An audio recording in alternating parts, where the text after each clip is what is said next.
Welcome to episode 15 of Nexus Now, a Nexus gaming series podcast bringing you news, stories, and personalities from the NGS community, as well as the greater Heroes of the Storm universe. I am Jackster37. As always, I am joined by Murda, and unfortunately not Ghost. It is NotParadox instead that is joining us today. We have a special guest, and so start off with NotParadox. How are you doing, man? I'm doing pretty good. Thank you for inviting me to Nexus Now. I'm excited to be here. Okay, great. And Murda, as always, how are you doing? I'm excited to be here as well. I know we've been trying to get Paradox on for a couple weeks now. I'm excited that we're finally able to get this going. Okay, so Paradox, some people might not be familiar with what you do. So why don't you tell us a little bit about yourself and what how you relate to the HOTS community and the NGS community and what you do here. Sure. I started making Heroes of the Storm content a little bit over a year ago. A lot of it is primarily educational. I have guides for probably about 70-80% of the roster, as well as a lot of strategy guides related to either psychology or philosophy. I use the art of war in some of my videos. I use our psychology to kind of figure out why we're doing the things that we're doing. And I've kind of got known for doing these types of educational videos that always have a little bit of a twist to it. And I've actually grown to being the largest educational YouTuber for Heroes of the Storm. I do stream a little bit, but I'm primarily on YouTube. If you haven't seen me, I do recommend checking out my YouTube channel. But overall, that's pretty much me. A lot of people know me for the esports side. Some people know me for other sides. I've coached teams all the way. Well, I've coached players all the way from bronze all the way up to grandmasters, and I've coached teams that have been the same deal. I've coached with HGC teams, and I've coached with lower division teams of this very of NGS actually. So I've been all over the place when it comes to Heroes of the Storm. Fantastic. I will say this. Recently, I saw on Reddit, and I see this all the time now, just anecdotally speaking, people asking, hey, I'm new to the game. Where should I go to look for content that's going to help me get better? And more, your name, Paradox, is coming up as the go-to source for Heroes of the Storm right now. I've noticed, the funniest thing is I've done this really weird transition. So when I first started making content, I got kind of like a burst of people noticing and commenting about me. And then I started getting these comments that whenever anyone would mention my name, they'd be like, he's overrated. And I was like, okay, so I think I've made it, right? When someone says that I'm overrated, I'm like, I've made it. And now I'm back to the point where people are just okay with recommending me again, which is interesting. But yeah, honestly, that's absolutely one of my favorite things to see. At any point, if I ever see my name recommended as to a new player, I love it because I do have a whole series for new players. I think a lot of my videos are very accessible for new players. And even when I was casting games, a lot of people said that I was a really good caster for new players because I would always explain the mechanics of the map while there was downtime. So if there was ever downtime, I'd always be talking about when the camps respawn, when you should be trying to do them, the strategy of those, and then when fights actually started back up again, I would of course be a regular caster in that. But yeah, I do always try to cater a good chunk of my content to new players, and then a lot of more of my coaching stuff more for advanced players. But that's my favorite thing, of course, is whenever I get to see anyone recommend my name, I love that. Yeah. So in regards to the coaching and NGS specifically, how do you feel your content can really help improve a player and bring them to that next level? Well, I think as far as the videos go, I think at least whoever's your main role person, I'm working on an Imperius video right now. And I think every solo laner that is in NGS should watch this video. And just because Imperius right now, in my opinion, is such a major force to be reckoned with, that people are all playing him kind of wrong. And so I really wanted to show this. And this is kind of the same thing that happened with Alarak, right? Everyone is playing him in E build. I noticed that he got a bunch of buffs. I told a couple people in the competitive scene to try out the W build. They tried it out, thought it was busted. Then I made a video about it a couple weeks later. Everyone was using the W build, right? And it's if you're slow to shifting with the meta, which I've found that as you kind of go down the divisions, you can see how everyone's a little bit slower to the meta shifts. The heroic division, for example, will almost immediately figure out, like when something gets buffed or nerfed, they almost immediately are shifting their builds. Then you have like, then you've got like A, right? And it's about a week later or something, and then it just keeps going down from there. You can almost skip that. If your whole division is taking a couple weeks to learn a meta change and you watched a video about it, then you're a couple weeks ahead of everyone else. And that's the best part about the videos is whenever there's a new patch, I always go through and I test pretty extensively all the changes to see if that change was relevant enough to warrant an actual change in our playstyle, or if it was just like a small change that we probably won't be picking that talent anyways. So I think it gives you the edge because you can get a little bit ahead, like a couple weeks ahead of things in terms of meta changes. Otherwise, there's just extra strategy. I mean, my solo laning video pretty much covers when you should be leaving the solo lane, when you should be going to objectives. So instead of always asking your teams and filling up the comms, should I be joining you? Should I be joining you? Should I be joining you? You keep the comms quiet and you'll know exactly when to join your teams and when to stay in the solo lane. So I would say there's a lot of things that it just helps out your team to make you a little bit more autonomous without asking your team so many things. I mean, of course, you still want communication, but too much makes the comms just way too chaotic, in my opinion. Absolutely, so I agree. Yeah, Absolutely. I think a lot of that. Yeah, no. When I was captaining my team for Heroes of the Dorm, that was a big thing because our offlaner was new to the game. Not new, but new to competitive playing. He'd mostly just done AI games, and so his best heroes were Bruisers, and so he was a little bit confused about like where exactly he should be. And again, like I knew where he should be because I played the solo lane before, but he can't be asking me every 5 seconds, where should I be? Where should I be? Where should I be? Mm-hmm. He needs to be able to understand implicitly where he needs to be without asking me. And so that's how over time I did pretty much the same thing of what you were talking about. This was before you were as big as you are now. Of you have to implicitly learn just where you need to be. Clear. Oh, now is the time to take a camp. 30 seconds before tribute. Let's go up. Kind of stuff. And it's really great that we have a voice in the community that's able to get that starter place for people to build upon. I think we should probably move on to NGS Season 7. Murda, do you want to kick us off with what teams have we been watching and how the situation has been developing? I know we haven't talked since before the season started, but a lot of things have changed. Yeah, a whole season's worth of games have happened. We just finished Divisions B, C, and D, the regular seasons for those are in the books. Division A and Heroic still have 1 week of play as of recording before their playoffs start. But we have a lot of playoff matches that we could maybe even start looking at in some of these lower divisions if you want to peek around there with me. Yeah.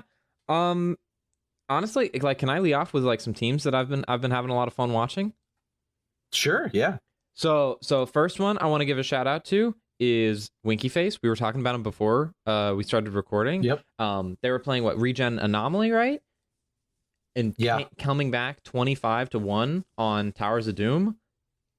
Towers of Doom, man, that's like probably the best map that they've ever that they've made, just because you have the ability to do that and throw so hard. And when you are on the side of the throwing team, like, oh man, like there's so many times that we could have got one more sapper in, we could have got one more shot in, and it's just we didn't. But no, Winky Face, they played that to scale. They played it to lose the early game. You can lose the early game on that map as long as you win the XP game. You can stay in lane, you can sacrifice a few more towers. As long as you stay on top of that and make sure you're not on your back foot too long, you can come up and you can come back. And that's what's really great about the map. And Winky Face is always a great team to watch. I've been following for like 3 seasons. I was originally the Division D writer, and I remember watching them then. And then last season, we bumped them up to Div B because they were so good. And they did all right in Div B, but I think Div C was probably where they were meant to be. And so this season they're just actually dominating, which is it's a lot of fun to watch. A skilled team like that who's competing at a competitive level in Division C. So that's my team for like really fun to watch. Kind of that. Yeah, good on them. I mean, they made some big roster moves in the offseason, picked up Michael and Joe, who are outstanding NGS veterans. They've been playing well, and you'll see here they got first place Division C East after the 3 points against Regen Anomaly. 28 points total in the standings. That's pretty darn good there in Division C East. Okay. Another team I've been kind of peeking around at, and a lot of people have been following, Heroes United States. They've had one hell of an up and down season. I think they started along in the Almost Legends family and then popped back out. but they're on top, 30 points in the standings. Won 23 maps this season, which is the best there in Division B East. I think a lot of good stuff can come out of this, out of a team that's been so close in the past. Can they pull it out here in Season 7? I think a lot of people are waiting to find out. Shout out to in Div D West, the Randy Newman, and their team of. Let me get the squad right. So we got Randy Newman, Randall Newman, we got Randy Newman, and a couple. Oh, that's the only ones that they have on the roster. I believe they have a couple more alt accounts for Randy Newman. played against them in the brawl the other night, going against Double Zul'jin. I love them. It's a great team to watch, and they're doing all right in Division D, and I hope to see them in the playoffs, pulling out some cheese strats. But just a great bunch of guys. Paradox, do you have any teams that you have been particularly watching that you are interested in? There's a few. So I am currently actively coaching one team. I don't think they've publicly said it, so I don't know if I'm allowed to say it, but I'm actively watching them. They are in Division C. And so it's been a lot of fun watching them grow, watching them move forward. Another team that I used to coach is Dread Pirates, and they're in Heroic Division. They're working their butts off, and it's a tough place right now in Heroic Division. It's a lot of competition, and you need to remember this is a team that just 2 seasons ago was a Div C team. So it's definitely a tough one for them. I haven't been coaching them for a little while, but I'm seriously proud that they've moved up so far, and they're holding their own in Heroic Division, which is awesome. To Dread Pirates' credit, right now, I mean, they're sitting with BBW withdrawn, moves them up to the 8th spot, so they're playoff seeded as of right now if they can hold on.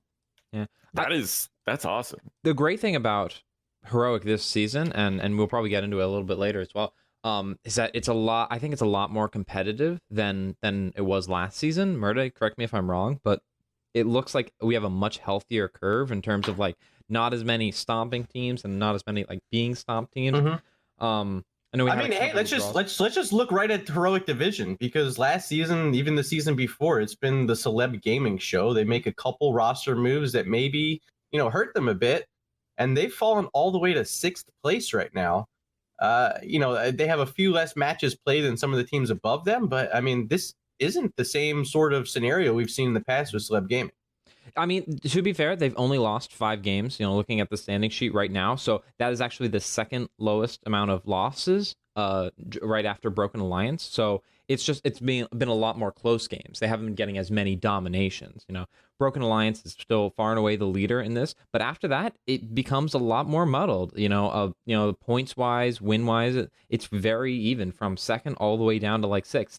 And if Broken Alliance falters in the playoffs, I wouldn't be surprised any one of those teams being able to take up the mantle. Like it is the most open Heroic Division or like Storm Division we've had in probably the last 3 seasons, I would wager.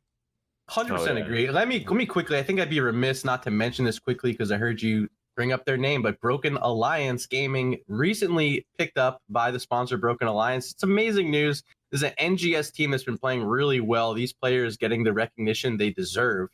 And it's great to see BXA back in the scene. And, you look at Celeb Gaming, this is a team formerly known as Broken Alliance Gaming, now going up against their former selves sitting at the top.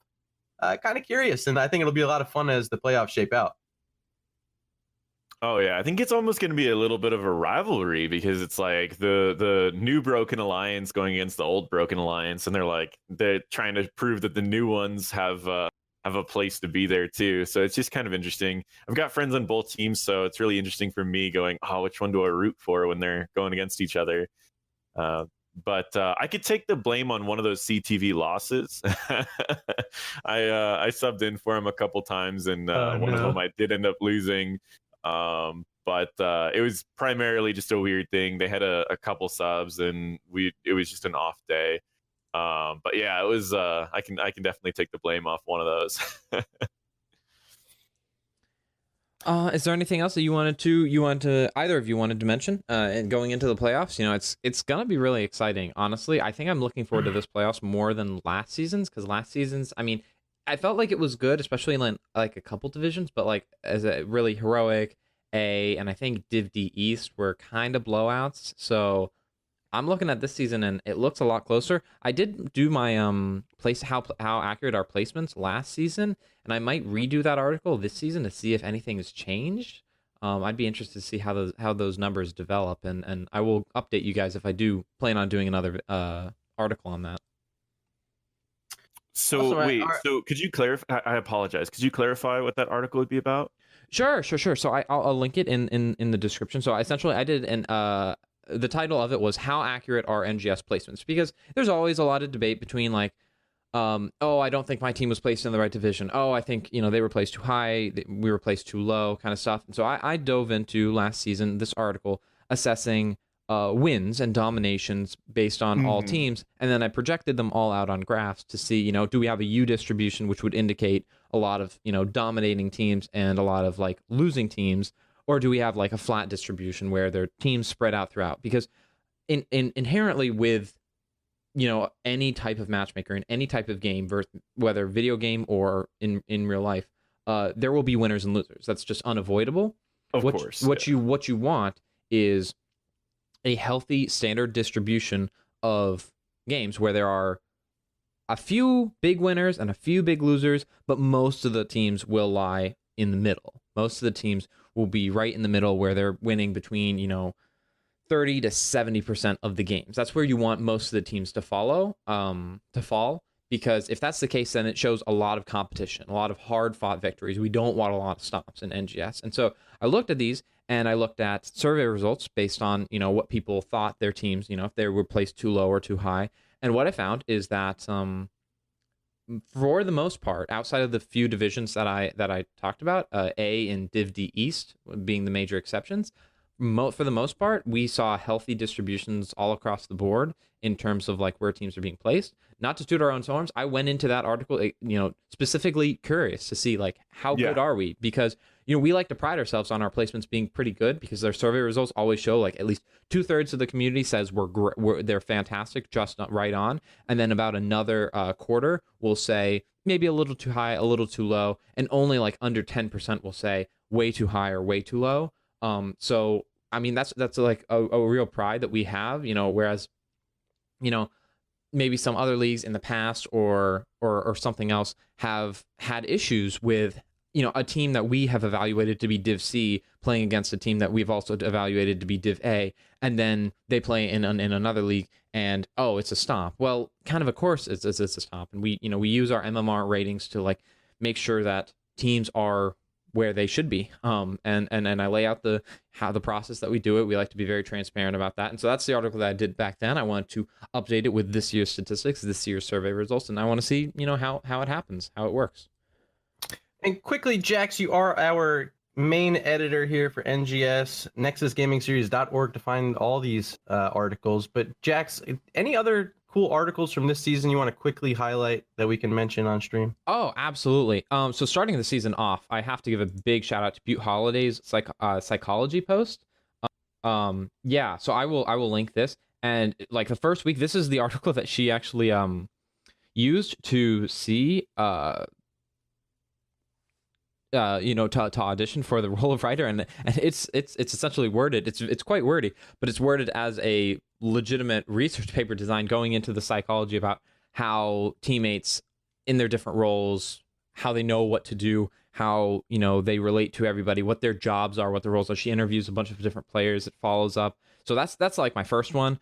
Jay Silv's been doing a couple great ones that are a little bit more bite-sized kind of stuff about what to do. We have DeWitt and Osprey going over specific individual teams and matchups and power rankings. Been doing a bunch of fun stuff with that.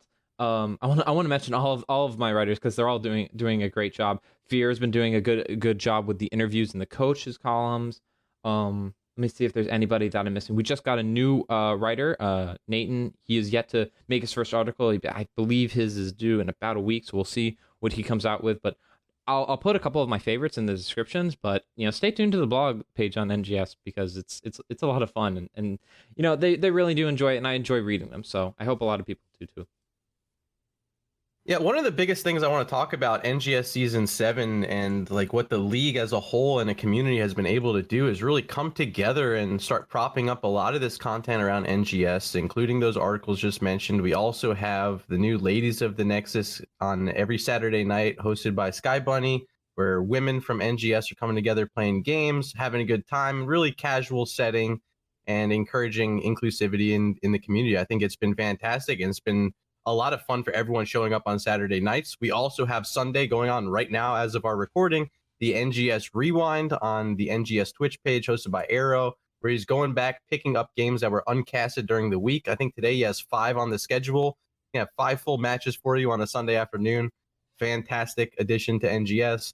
And then we also have, as well as Nexus Edge and us here, we also have the Late Night Face Check hosted by Valcomer, which is a late night show airing Monday, Wednesday, and Friday nights at 11 p.m. Eastern. And he just goes around the community interviewing captains, finding out their favorite heroes, and overall just having a good time and kind of a, David Letterman type late show, Jimmy Fallon, whoever your favorite late show host is. We got Valk, and he's our new favorite. So shout out to everyone who's helping put this content out there, and also shout out to everyone who's absorbing this content and helping put back into the community what we're trying to put forth. To me, Season 7, that's been the biggest change we've made, and I think probably as a community, what we can have the most pride behind. Absolutely. All this content. 100% agree. It's been so great seeing the amount of support from the volunteers page and seeing how many people just want to help. I'm on the hiring committee with Born to Shine, and the number one answer we get to when we ask why do you want to why do you want to get involved with NGS, and they're just like, I've been playing for a season or two, and I just wanted to see if there's any way that I can help out, and that's like the best feeling in the world to hear that, and so we really do appreciate it. It's all for the community, really. It really is. With that said, do you guys want to move on to some of the notes that we have? The Qhira? Let's do it. The Okay. Qhira. We'll get you the notes on how to pronounce it first, Jax. Qhira. I will never stop calling her Qhira. Sorry. Who wants to lead off with how strong she is? Let's go from like 3 weeks ago, and then we can assess like how much the balance patches toned her down a bit, and if she still has a place in the meta. So how about we start off Let's with get Paradox's initial opinions, right? Yeah, Qhira is one of those heroes, and I'll take fans' first explanation of what he thought of Qhira. And he said that Qhira feels a lot like Illidan, where if you're really good at her and you're playing with people that are a little bit lower rank, you're going to feel unstoppable. Every time that you spin, people are going to forget where you are. They're going to stop attacking you, and they're going to go back to attacking someone else. And then suddenly it's like you just had a vanish, and you can start attacking again without anyone attacking you. In higher ranks, he says that whenever you do the spin, people watch where you're going, and they will kill you the second that you end your spin. He goes, a lot of people are abusing it because if you grab someone, they're going to immediately start booking it in the middle of their team. So you're always going to be dropped in a bad situation.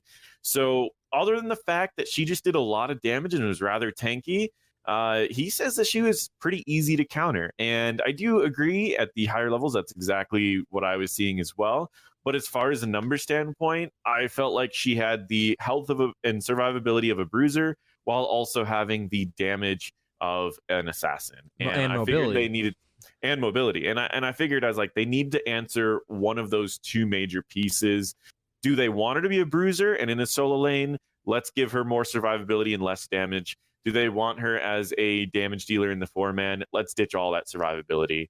And looking at the balance patch, it looks like they chose what they wanted to do, as they hit her pretty hard in the survivability throughout her meta build, took all the survivability talents and toned them down a bit, took her health, toned it down a bit, as well as took her escape and made it a little bit lower range. So overall, I think they've decided what they want for her is to be an assassin, melee assassin that's doing damage that's a little squishy. Now it's just a matter of the community figuring out if they can learn to play against her, or if she will need more buffs or nerfs anyways.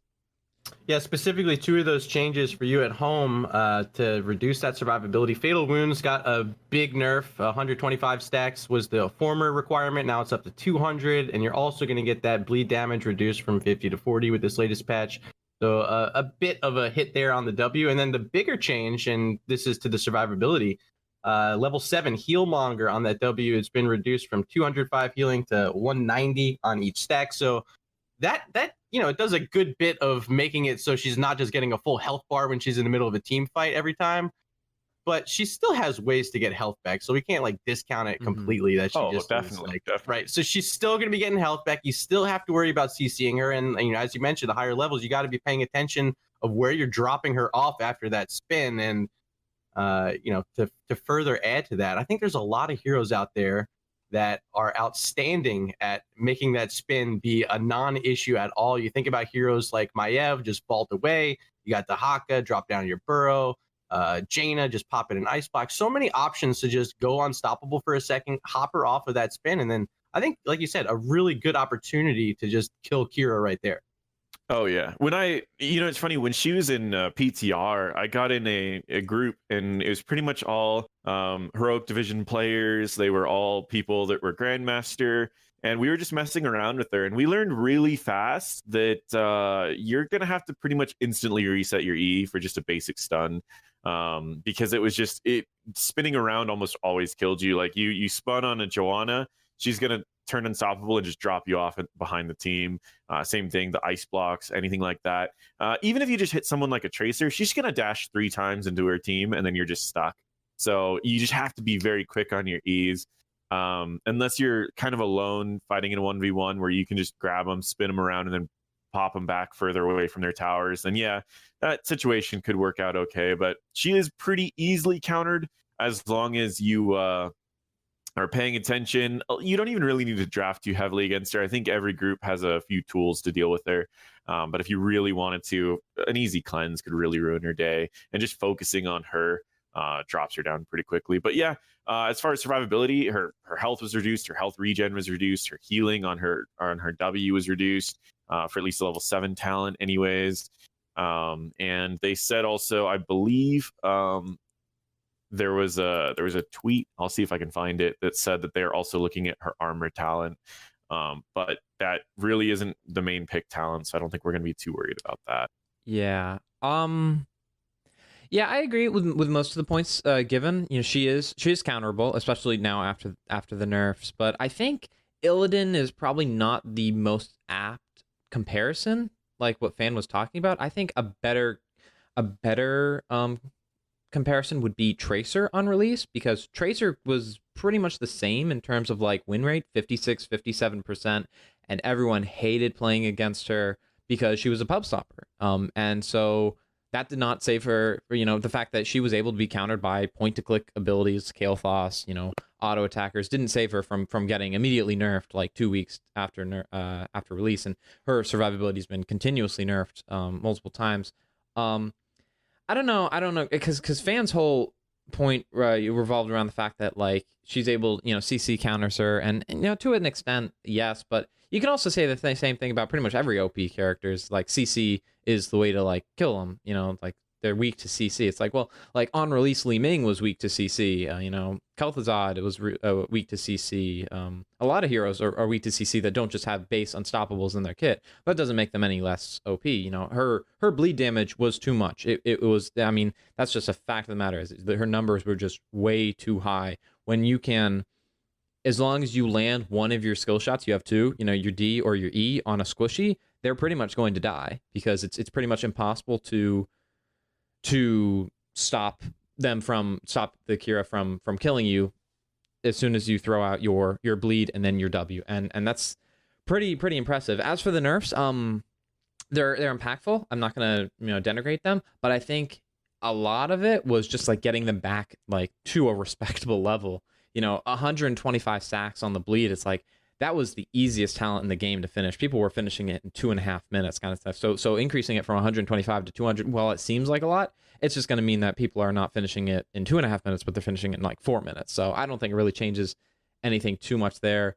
The bleed or the heal on 7 reduced, that's great, but I've still been able to get a full health bar back. That's going to hurt a lot. The damage is still there. The bleed damage is still there. I think she's still going to be a force to be reckoned with, and I think she's probably going to be the first pick melee assassin for a while. It's her and like Maiev kind of stuff. So we'll see. We'll see if she gets any more nerfs. It'll be interesting. So my favorite part of the kit is actually the grapple on her trait. I think it's one of the most fun things in the game to do when you link it in with a revolving sweep, and then you can just spear forward as well or use it as an escape during that E. I think it's so much fun. Although I know there's a lot of people out there complaining that it's a little OP that she can spear during the spin. I think it's awesome. Oh, I think it's actually like I think it's a good mechanic because like if you spear away while spinning, it's like so say you E onto a squishy and then they run into the middle of their team. You either can try and do your engage, E into them, but you know you're gonna die, or you have to use your escape, and then you have no D and you have no E for like 10 seconds, and so it's like you're wasting 2 big cooldowns just to escape. You're not doing anything. So I think it's really like it's not a great thing to have to do that, but like same with like Sonya queuing over a wall to like pull yourself. It's like that's your engage. Like you've already used that. So like I think that kind of like neuters her for like 10 seconds that she can't really do anything. So that's your time to engage because her E is her invulnerable. Like if you can engage while that's down, like she's pretty squishy. Yeah, I mean this is kind of where in the higher levels of play, her trait's something that people call out. It's a long enough cooldown that someone would say no grapple, and then people know the next time that she uses her E, she won't have a grapple to get out. So if she uses grapple to get in, uses E, then this is the situation where, again, I mean, any of these heroic division teams should be calling out no grapple so that everyone knows, oh, when Qhira stops spinning, everyone attack her. There's no way she's getting out. If they do have grapple, you could mention has grapple, and then what does your tank do? Your tank gets in a position where he stands in front of where the closest wall is. That way she can't grapple to the wall. She has to grapple there. So I personally like having that capability. Even if you have the spin into grapple, then yeah, I mean you're burning a 25-second cooldown to do nothing in a team fight, and you're useless for 25 seconds. It's like because you're gonna be too much of a risk. You step in, Rainer's gonna do half your health in under 3 seconds. So you need to have those utilities to be able to get in and out of fights quickly. And if you use your grapple just to save yourself once, you're out of the fight for 25 seconds. So I personally love this. The whole interaction that you can do there is it allows the Qhiras that are very good on Qhira to know when they should be using their resources, and it allows higher up teams to call out these resources. Absolutely. Let's quickly go through and talk about a build that people can go home and play today if they haven't yet tried out Qhira. Well, I mean, is there really a build? To be honest, like Fatal Wounds is the only pick at one. I can go ahead and definitively tell you that. Yeah, I was going to just say like I think we all know what the build 1 to 16 is. Can we just talk about like 20 towns? Because like the 20 towns are the only ones where you have like choice. There's only one ultimate. There's a little bit of contention. Like at level 4, I think if you're up against a big front line, your pain might gain is by far the way to go. But if you're going against like a Zul'jin, then it's better to go the evade. Yeah, I think that's a viable like niche talent that you can go.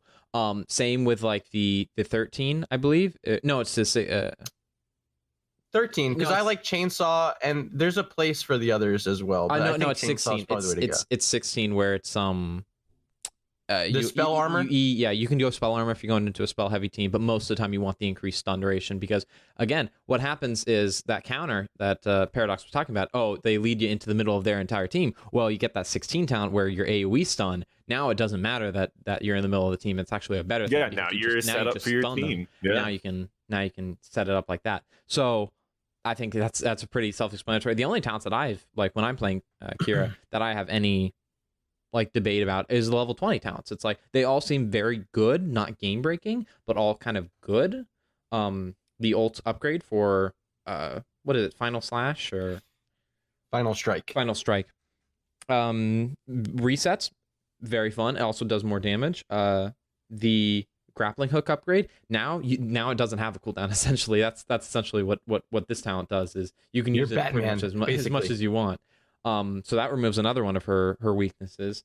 And then the last one is the Hunted, where she deals more damage to lower health targets, which I think has the highest. It's called No Sanctuary, yeah. No Sanctuary.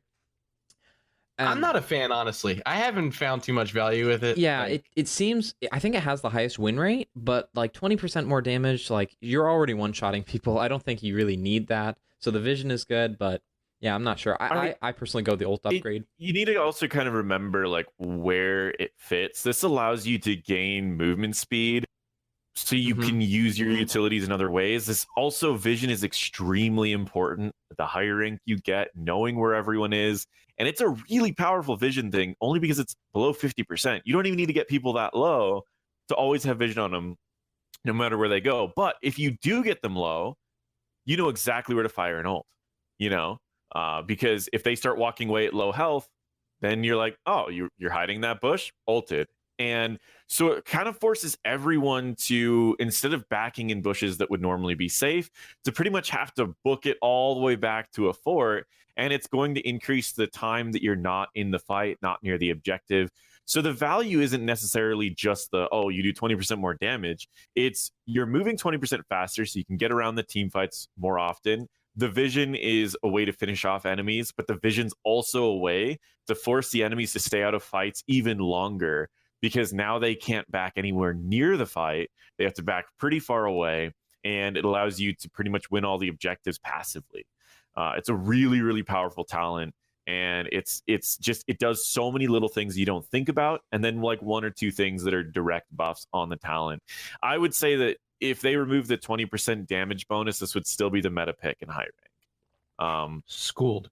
No. But the other ones are still really good. Like in most ranks, and even in a lot of competitive situations, that reset is insane. I've seen some crazy videos on Reddit anyways. Mosh pit. You can go into a Zarya grav bomb. Just yeah. There's a lot of use cases for it, and it does a lot of damage when you're below half health. It does a lot. It'll one shot a Li Ming that's at hit 50% health for sure. How about this question I posed to you guys? You're duo queuing Storm League. You got your Qhira friend playing Qhira all day. Which hero are you pairing in with the Qhira? Abathur. That's pretty much it. Paradox, what's your pick? That's interesting. Yeah, I think Abathur is like a pretty good choice to have her. I personally, when I play Abba, I like people that have ins and outs. I usually like people that have more reliable ins and outs, or I'll just jump on the tank. Like a Tracer, for example. It's very easy to keep a hat on Tracer forever. Yeah, that's a tricky one. I just think the 16 move speed on the shield for Abathur is just way too strong on Qhira. That's just now she has like absolutely no weaknesses because she can just catch up to anybody. It's more burst damage on the hat, more auto attack speed if you want to go the frontline talent at level 4. That gives. I was kind of thinking something similar to that. I was thinking Tyrael, mainly because Tyrael's weakness is that he doesn't have an engage. She has an engage. Her weakness is movement speed, and level 7 he can give her just as much movement speed as that hat gives. So I was kind of thinking something similar to that. He can give a shield to give her a little bit of extra survivability. So they kind of fit each other's weaknesses. Because again, like Tyrael's an amazing tank. His biggest downside, he has no engage whatsoever. No CC. Yeah, and so she brings the CC, early single target engage, and then level 16 she can bring a group wide engage. And then if she gets a little too far in, I mean, he can either give her movement speed and a shield to get out, or sanctification, and she just wipes everyone that's around an objective. So I would probably say Tyrael would be pretty good. Require probably a little bit more coordination than Abathur, but yeah, I think both of them would be solid for sure. So my really fun play that I've had a good time with the Qhira when I've been playing it, bringing a tank along with me, ETC. A reason being, power slide doesn't worry about the minions in the wave. You can just power slide right on through, get your stun. Qhira, she doesn't care about the minions either with that revolving sweep. She just throws it right through the minions, gets the follow-up on the power slide. It's free low, baby. Play the ETC. I love it. Yeah, I think that's a pretty good one too. Anything that just I like ETC with so many people. ETC will never not be meta. He will, just because Slide is so good and Mosh is so good. He will never not be meta. Well, I mean, with this, you're abusing the fact like that both of them don't care about the minions. Like you can't just like hide in a minion wave. Like ETC's Murden has to care about that. Johanna has to care about that. You know. Exactly. Yep. Yeah. I mean, you just step anywhere close to ETC, and as long as Qhira's right on his hip, that's a easy follow-up for anyone doing it. Yep.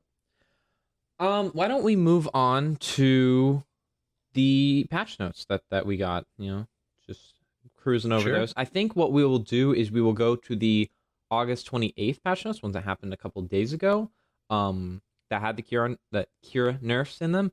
And then after that, then we will go into Storm League and because the patch notes a month back, all that tackled with Storm League and like map changes, and we can go over those, but like because we're on the Qhira train, I thought might as well stick to the balance patch. So starting off with Blaze, so jet propulsion, the delay is going to get reduced. That's the biggest thing, but the cooldown is going to get increased. I think this is an overall buff, but I don't think it does a whole lot. It makes a more reliable stun follow-up. Maybe gives Blaze a bit of a nudge back into the meta, but the biggest thing that killed Blaze in the first place was the bunker nerfs over and over again. It was a 40-second cooldown, now it's 70 seconds. Now you have a channel, you can't hop in and out. It's a lot harder to get a lot of value out of. Combustion just isn't the tool for dealing a ton of damage like what you want it to be, and so he's going to be in a bit of an awkward spot. Oh, I mean, bunker patch note memes aside, I think this jet propulsion change is amazing. I've played it a bit. One of the things I've been calling for since the release of the character is that jet propulsion stun is the one thing, the charge up rather, is the one thing holding him back from, in my eyes, being like a top tier tank. He doesn't have as reliable of a CC as a hero like ETC because of the charge up. Mm-hmm. Now that you reduce it to 3.7 or 0.375 seconds, that's not like you're looking at it's like, oh, it's what, 1/10 quicker, 1/10 of a second. It helps. It's more reliable. Do you right? think That's this makes him a main tank? Do you think this makes him viable as a main tank? Because we don't see in conjunction with some of the other changes, it certainly helped him become more of a main tank. I still personally, I'm not picking him as a main tank. I'm sure Paradox has opinions on that, and there's probably a spot for it. I'm probably not doing that. Still Bruiser for me. Paradox? Yeah, I mean, I have a video that says main tank Blaze. Honestly, he's he could main tank before, but I had very specific situations where I would take a Blaze main tank, still sitting in an 85% win rate with Blaze main tank through Storm League, through last couple seasons as well. It can definitely work. As far as this jet propulsion, I'm just gonna say it feels better. That's pretty much it. It feels a lot better to use, and I think that the cooldown increase was the best way to make an ability feel better and then make it balanced again. I think he's exactly where he was before. He just has an ability that feels better now. Yep, good change overall. So Diablo, I think the overall, we don't have to go through like every individual one, but I think the overall the TLDR for this one is W build has got buffed, and Q build has got nerfed again. So for those of you that don't, they just don't want. They don't want him deleting people. That's all they want. They don't want Diablo to be able to delete people. Diablo used to be able to, with Q build, delete tanks, and then they made it nominal damage instead of percent damage. Now he's just deleting squishies, and then they remove that. So they don't want him to be able to single-handedly kill a Kael'thas, kill a Phoenix, kill a support in the backline, which is a very laudable goal. So they give him buffs to W, and all that W build does is gives him more healing, whereas Q build is the damage. So I think this is a good change. I mean, Diablo has for the longest time just been an absolute terror, no pun intended, in NGS and in Storm League in general. Is just a not very fun character to play against, and him and Anub'arak are pretty much the two top tier tanks right now. So I think these are warranted nerfs. And the thing about Diablo, right? They say here in the developer comment, like, yeah, we know he has a low win rate, but people don't necessarily pick him because they're like, oh, guaranteed win. They pick him because they want guaranteed burst. They want the potential to kill any target on the map they want, because Diablo's able to do that. Shadow Charge so reliable. You get to just keep him in a spot for as long as you want. You add an Apox as well. It's just pick a target, we're going to kill him, right? Yeah. And they want to take that away from Diablo. I think it makes sense. Really having any tank be that good at any one thing is always reason to change it. But I mean, Diablo's niche, it's been find a target and blow it up, and they're trying to move away from it. I like it. Yeah, I think he's still going to be good. He's still going to be good. He still has the ability to just say, I want that target, and as long as my team will follow up, we can kill that. And he still has the QE into APOC combo. I think he's still going to be very strong. He has a lot of viable talent builds that he can go. I don't see him falling out of the meta anytime soon. Moving on to Johanna. Now Johanna is Bae. Johanna is my first love in this game. She is still my highest played character, even though she is about as boring. Likewise. She is about as boring to play as, you know, a one note piano kind of stuff. This change doesn't really do a whole lot. It makes the talent a lot better, but I think what Blizzard is implicitly not understanding about physical damage in physical armor in general is that physical damage in the game is just not that prevalent and not that good. And I want to try and explain it because it doesn't make a whole lot of sense because everybody has auto attacks. We have a lot of auto attackers in the game that are dedicated auto attackers. The problem is that no, I don't think there are as many auto attackers that are truly threatening that are in the meta when compared to mage dealers.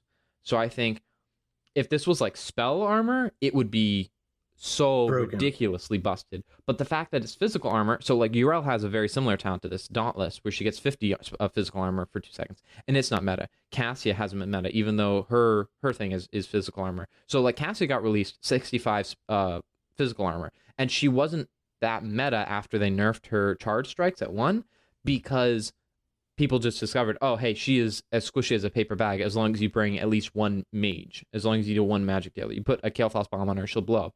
And Blizzard realized that, and she was like, and they were like, oh, we have to like, we can't make a character completely designed against auto attackers because she's just a paper bag elsewise. So they reduced the physical armor to 40 and then buffed her health likewise.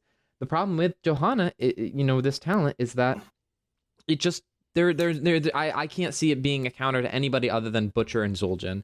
And other than that, it's like there's really no point to take it over like Hold Your Ground or Laws of Hope. Am I wrong? I mean, it's just, it doesn't feel like it does anything. It's a situational talent for sure. I'd say against like double auto attacker. You got to remember too with Urel versus Johanna is that Urel oftentimes is going to be diving into the backline and just being a disruption, while Johanna needs to sit on a point. You know, so if you're sitting on let's say Volskaya's point, the mages aren't a threat to you at all. They're gonna do a couple things of burst damage and then they're done with their kit. You know, for most mages, Jane is gonna burn through a lot of her mana before she really does anything that's gonna bother you, just because that's what Johanna is. The things that are really going to be infuriating and really going to melt you down on a tank when you're sitting on a point like Volskaya is like that Rainer that's just chipping away at your health for a good 10 seconds, you know? And reducing that damage by 60% for the course of, like somewhere seconds. around like, well, it's 2.5, you use a Q, then 2.5 again, you use a blind, and then 2.5, you use your W, and then you get your Q off cooldown again. And if you're level 7, you're lowering the cooldown of all your abilities. It is a permanent 60 physical armor throughout a fight on Volskaya. Which it says a lot that it's not really considered viable because that's kind of what it was beforehand. You'd get a lot of. It wasn't. It was block charges before. Block charges, so someone like Tracer or Genji or any like thing like that, it's a useless talent. Even a Zul'jin attacking fast enough, it's a useless talent. But to have a permanent 60, no matter who's attacking you, is not bad. But it's also still situational. I mean, if you've got just a Rainer hitting you, like, just blind him. Well, if you blind him, then he's blinded. He's not doing any damage anyway. So, like, the physical armor doesn't do anything, really. That's what I'm saying. It's like, if there's just one or two, just blind them. The issue is when they've got a couple different ones, a Greymane that's jumping in, you got to peel him off your team, a Zul'jin that's whacking at you, and then they still have a couple other auto attackers. I would say 2 major people that are focused on auto attack. Yeah, I would shift over. Or if you have, for example, they've got an auto attacker that's spell based, like an Imperious, that if his auto attacks land, he's a lot scarier and he's going to be pretty far away from their actual auto attackers like a Rainer. Now you can save your blind to always blind the Imperious, mitigating all of his damage, while also just eating the shots from Rainer, reducing his damage. So at the very least, I'd say it's a situational talent now that can be picked a little bit more so than the last one. But it's such a highly contested tier that I just don't see myself picking it that often. We'll see. Chen, poor Chen. I think. Does he go back to dumpster tier is the question. I think not here, but he's always been is he dumpster going on tier. that path though? Is he like, are they trying to say, hey, we gave you Chen for a few months and we're gonna take him right back? So what I'll say about Chen is that his build's going to shift a little bit. Storm, Earth, and Fire in the highest levels of competitive scene was as impactful as Mosh Pit. So having the same cooldown as Mosh Pit, absolutely. I mean, it was all the root though. It was all like the root. It was the final. It was, but it's also the fact that you get 3 full health bars because you're using Storm, Earth, and Fire to mitigate stagger. You get 3 different jumps onto their backline. No other hero can do 3 full length, full size dives into the backline. So you can dive into their backline, stagger all the damage you take, Storm, Earth, and Fire, dive into their backline again as they're walking away. And then when Storm, Earth, and Fire ends, you get another health bar and you dive into their backline again. No other hero could do that. There's no backline that survives that. So it was as impactful as Mosh Pit. It took your entire team's focus away from whatever the other team was doing by a single hero's ability. It needed that cooldown. As far as the other talents, they're just cutting down on his most popular build. He'll still be strong in the solo lane. Level 13, they're nerfing down his W enough to where if you don't need it for wave clear, you're probably going to shift to go a more trait-oriented build and start giving shields to your team. And that talent's also interesting because it's going to change your playstyle when you don't have Storm, Earth, and Fire. So you're going to be more team-oriented. And then when you get Storm, Earth, and Fire, you're just going to do that heavy dive. I still think that he's going to be viable in things like Heroic Division, in Heroes Hype, Div-S, all that stuff. Shout out to Storm Stout secret recipe though. Healing increase from 2.5 to 3%. It's the 3rd time that a level 20 talent has been buffed and moved to level 1, and it's still bad. So shout out to the dev team, still trying to make it work. Don't let Wasn't it Ghost talking about that when we first were talking about the Chen reworks? It was 1.5% at level 20, and then it was 2% at level 1, then it was 2.5, and now it's 3. I've been saying this needs to be 5% for it to be better than Eye of the Tiger. It could be 10%. I still wouldn't take it. To even be better than the other talent that's on that tier, which I've been saying to some people they should be picking that one at the Globe talent. I've been saying if they nerf Eye of the Tiger anymore, then it's gonna be the Globe talent. And if you're going to the trait build on 13 or the trait on 4 where you do your Q does more damage, like if you're going any variation of those builds, then Eye of the Tiger goes out. So yeah, but Storm's the secret recipe. I mean, I seriously think it needs to be 5% for it to be good, or it needs to drop it back down to 1.5 and then work on minions.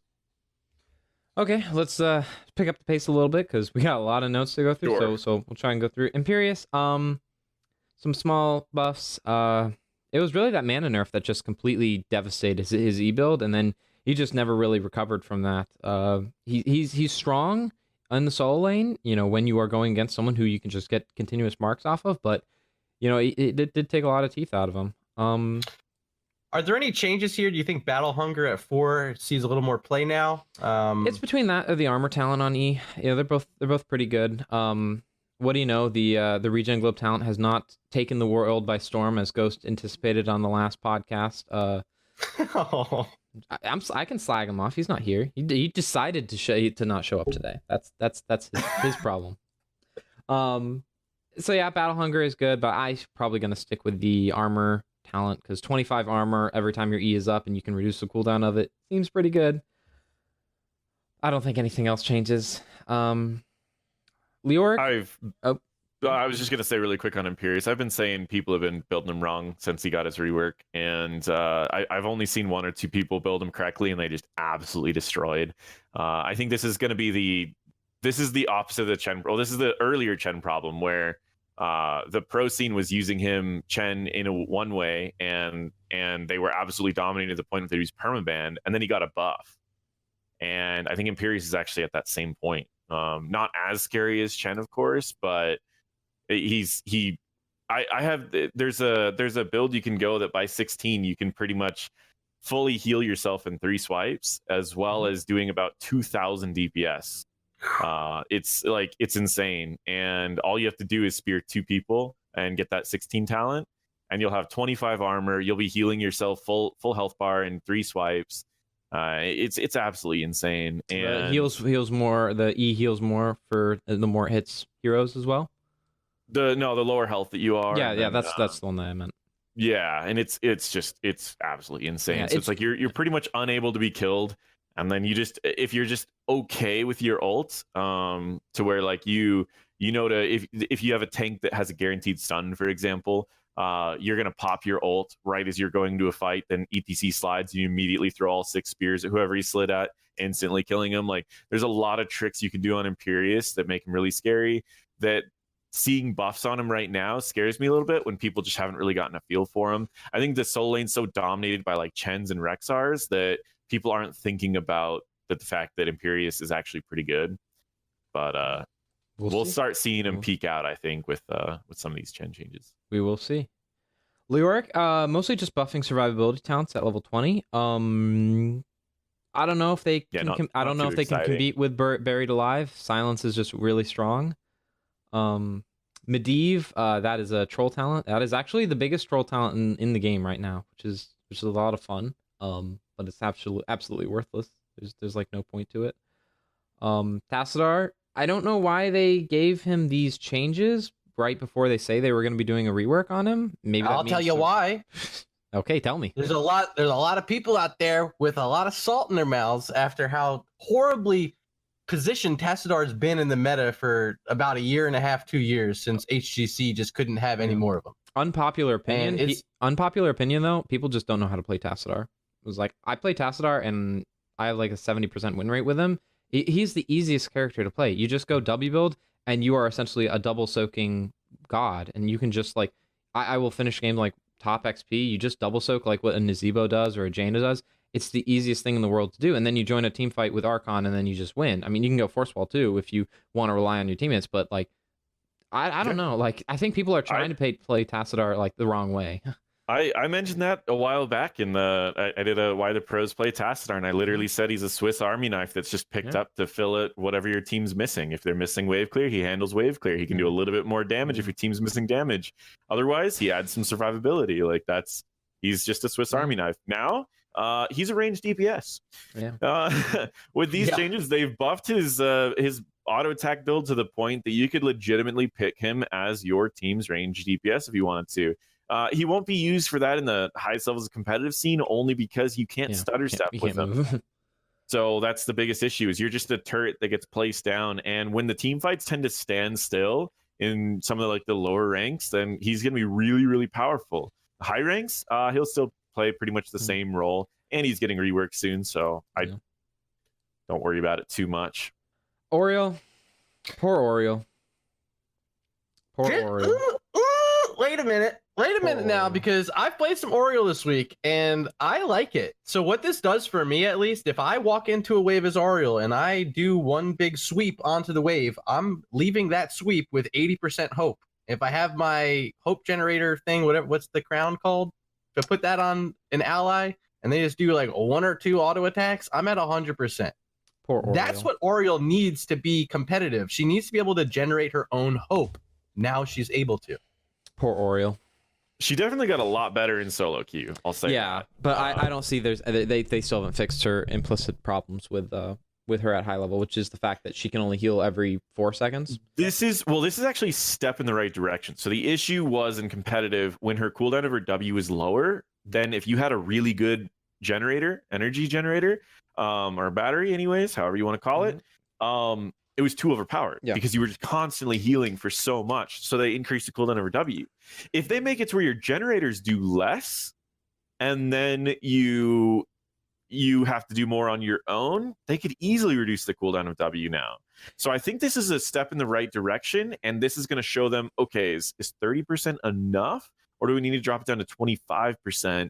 And then we can finally lower the cooldown of W again. Yeah, I won't say that she's at all viable until they lower that cooldown at least to 3 seconds, because 4 seconds is just too long now, and you will run into, because that's her only ability to save her teammates is that, and then her ult. And so it's just, and you have to waste it a lot of times on just one hero that's diving in your team, and now you have no heals for your backline, whereas like every other hero has the ability to do something to save themselves. So yeah, we'll see. It is a step in the right direction now that she can actually like contribute, and like, taking a boss doesn't mean that you can't heal your team kind of stuff. That was a big issue. You had to take the level 7 talent. We'll see. We'll see. She's still, I think, the weakest healer in the game right now, though. White main. No, white main is better than her. I'm gonna disagree. Bad white mains aren't, but like good white mains are. Like good white main versus a good Oriole, I'd rather have a good or a good white main on my team. A good Oriole is just like limited. It's hard. She is like hard limited by the cooldown on her W. It's 4 seconds, and it doesn't matter how good of an Oriole you have. It's like it doesn't matter if your teammates are getting blown up in 4 seconds. You can't save them. So Deckard got a health increase. Yeah. Trying to move us off, man.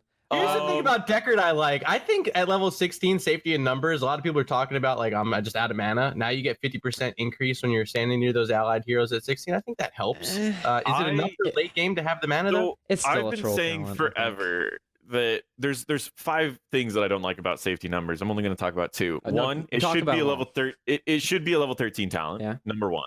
And Ancient Blessings should have been a level 16 talent. Yep. I said that literally the day that Deckard came out. I looked at his talents and went, this should be a 16 talent and this should be a 13 talent. And then what have they been doing?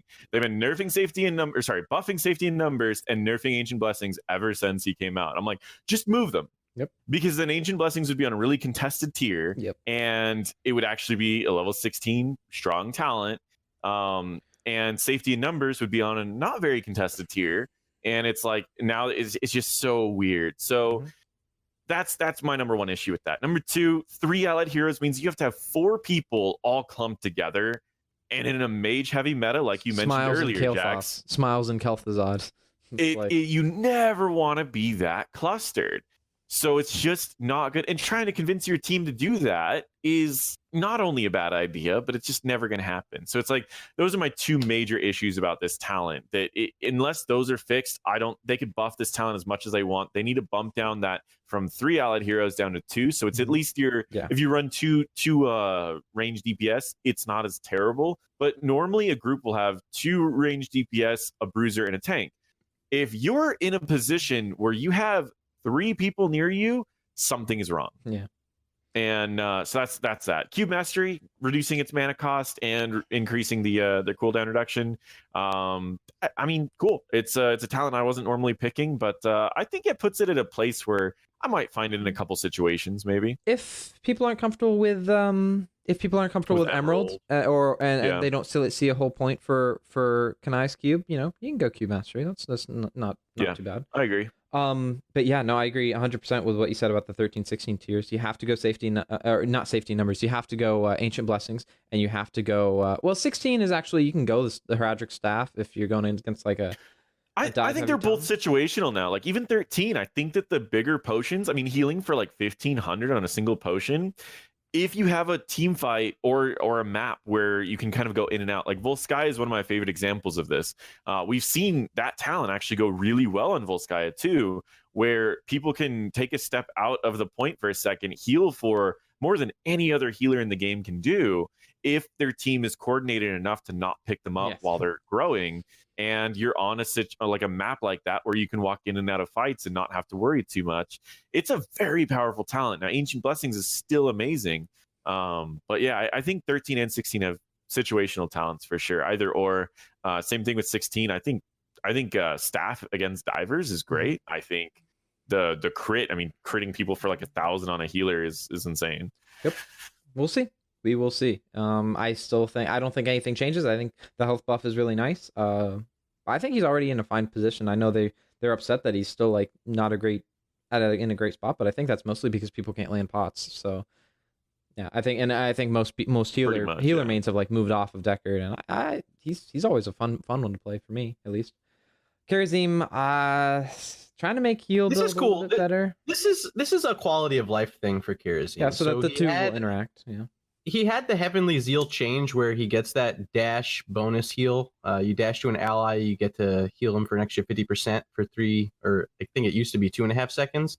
The issue was at level 16, you get Echo of Heaven, which lets you get that second heal coming out after 3 seconds of your first heal. The issue was you couldn't sync it up with the bonus that you were getting from your level 7, but now they've changed it where you do. So if you are going a healer build Karazim, I don't know why, you'll get a little bit of benefit from that now, which is great. Yeah. Hard to compete with cleansing touch though, so we'll see. This Qhira team has the pro treatment, unfortunately, and they're trying to fix it. They're trying to give easier builds that are very effective, while there's a pro build that's used for Karazim that he has to be balanced around, and it's a very good build that's used a lot in Europe.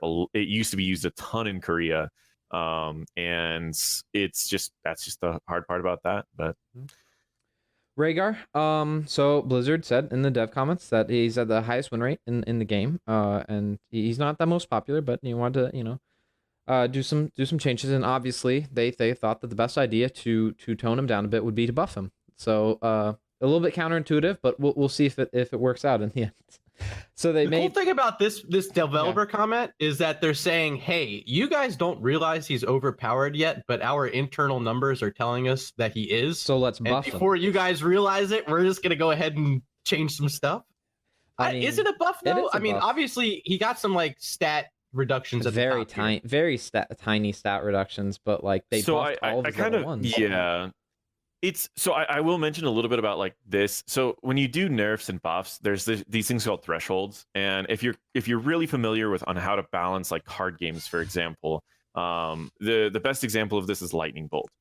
You can make a card, and in Magic the Gathering, there's a card called Lightning Bolt that does 3 damage, and you can make this card balanced, seeing as there are cards that are in meta right now that do only 2 damage, that are the same cost and everything.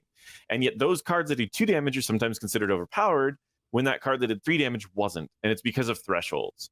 A threshold is pretty much a 3 damage thing in a meta that everything has 4 health is not overpowered. But a 2 damage thing in a meta where everything has 2 health is way overpowered. So it's the same issue. You can lower his health by 50. And when he's doing a camp at level 2, a bruiser camp at level 2, he's now going to be left with 30 health.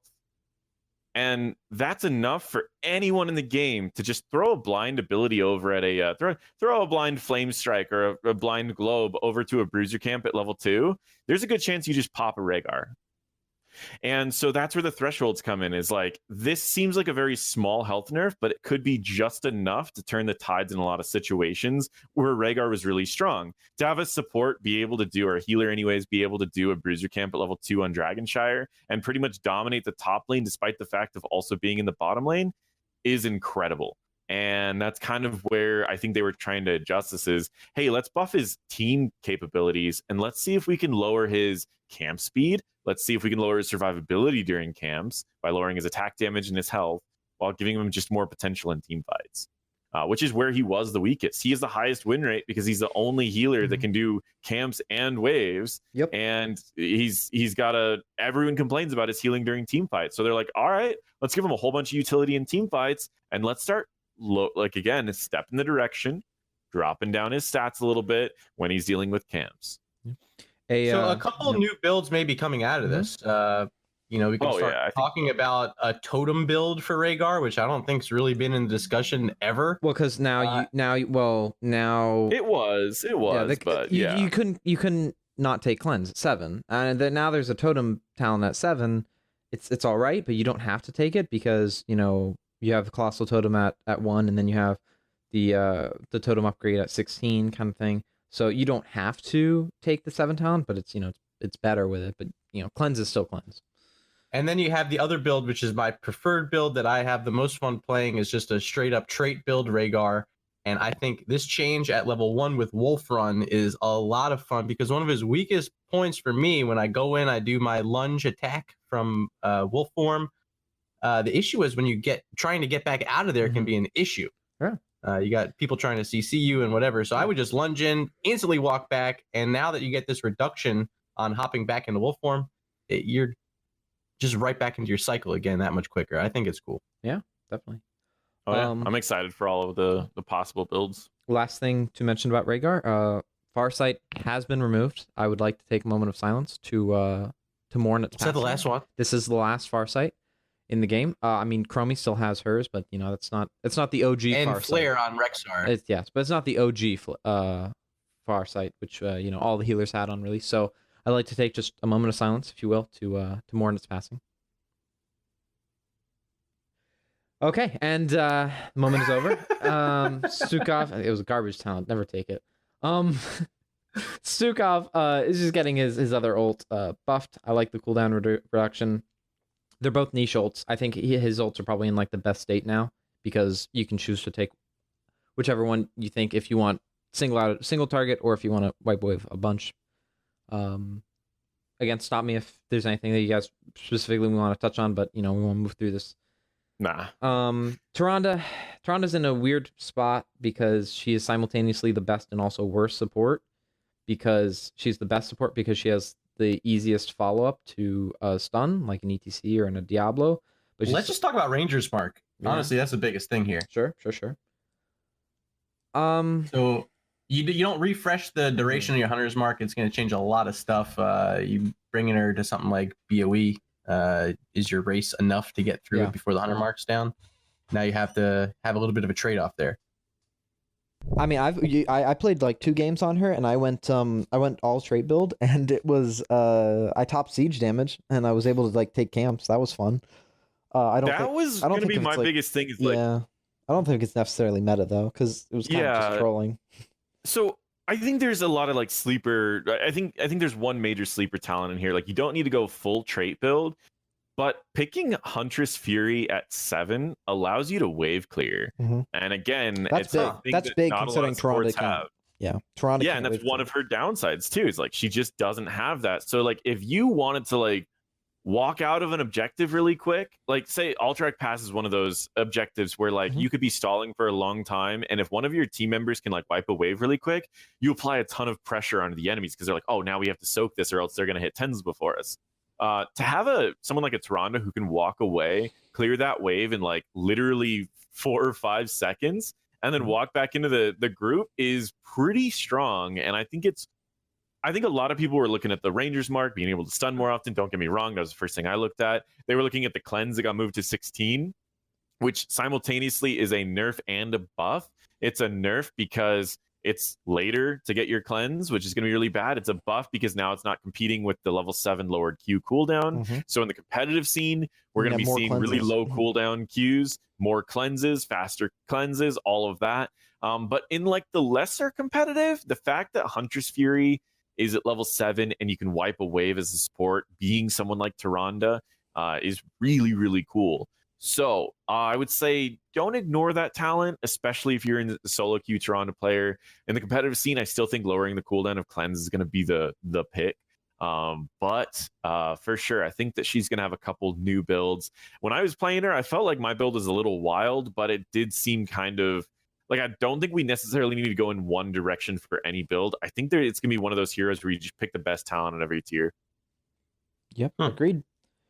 Moving on, Alrak, Blizzard listened to your video apparently, Paradox, and they're nerfing the W Show of Force build. I mean, like as soon as they did the Show of Force change where it did the sacking for sadism, like I was all on board with it. I never liked E-build, and I was just like, wow, this seems incredibly busted. And yeah, as soon as he made the video, it just blew up and everyone started picking it. And so this is a good tune-out. I don't think it's enough personally. I think it's still going to be the way to go. Maybe not quite as oppressive.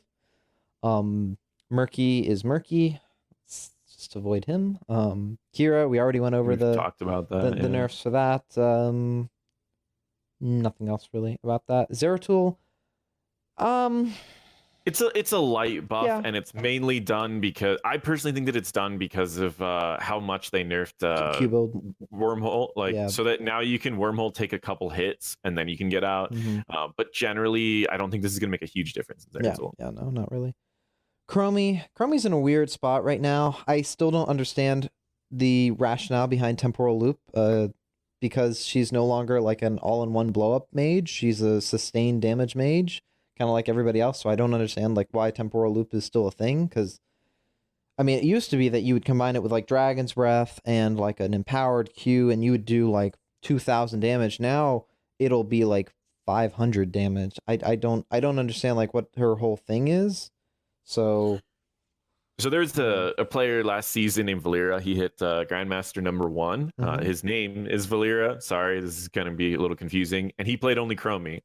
And after the rework, and something like a 65% win rate with Chromie.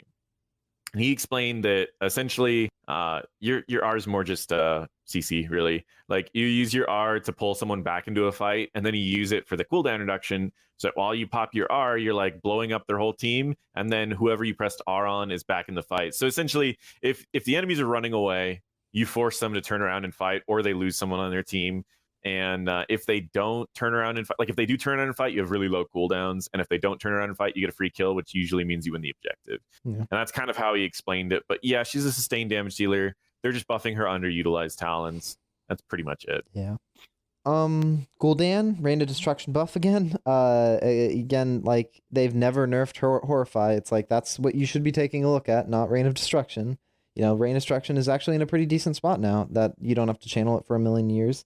But, you know, your Horrify is like the second best ult in the game, like right next to Mosh Pit and Void Prism. So maybe take a look at that before you take a look at Rain of Destruction buffing it. But that's just me. But really, what can they do to Horrify outside of making it like an absurdly long cooldown? Instead of 3 second fear, maybe it's a 2 second fear. I don't know. I think the cooldown change would be the best. I mean, honestly, like it's as impactful as Mosh Pit. Make it the same cooldown as Mosh Pit. What did they do with Void Prism? Void Prism, you know, they decrease the range, you know, make it have a 0.5 second channel time. Like, there's so many things that they could do to Horrify. It is the easiest ult CC that you can hit nowadays. And like, it's just guaranteed kills kind of stuff. There's no real threat to it. It's 90-second cooldown. It's pretty, and it's as good as Mosh, you know, even better sometimes. Yeah. Yeah, because I mean, Mosh, all you have to do is spread out, and like a solo Mosh means it's interrupted instantly. Yeah. A solo Horrify usually still leads to a kill. Yeah, and that's a 90-second cooldown, and you know it's not that threatening. Whereas Mosh is like 2 minutes. Mm-hmm. So I feel like we need one of those meme templates for when people throw the Horrify on top of a Mosh. oh yes, It's like 200 IQ Oof. Horrify. that's 2000 level IQ, man. I would actually just rage quit if that happened. If I was the ETC and he horrified them out of the Mosh, I would actually just quit the game at that point.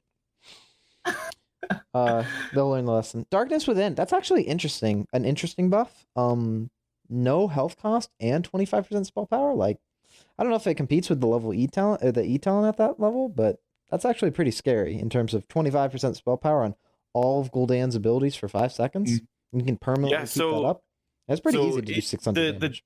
The damage scales based off of levels. Oh, so by level 16, it's a little bit higher. Oof. Not necessarily 1200. I think it's about 1000 around level 16. I will say this: I've tested every single level for this, and it's always 3 hits of a Q, meaning that if you hit 3 different heroes with 1 Q, or you hit, because Q's your guaranteed damage, right? You can't really miss a Q. You're always going to land it on at least 1 target. So it's either 3 Qs and you get a free trait, which is about the mana cost of your Qs, but then you also get that spell power. Or you hit 2 to 3 people with a Q, and then suddenly you've got it as well. Ease, if you do land some really good ease, you pretty much have it going for you. It also synergizes really well with Rain of Destruction, which is the change that we just got.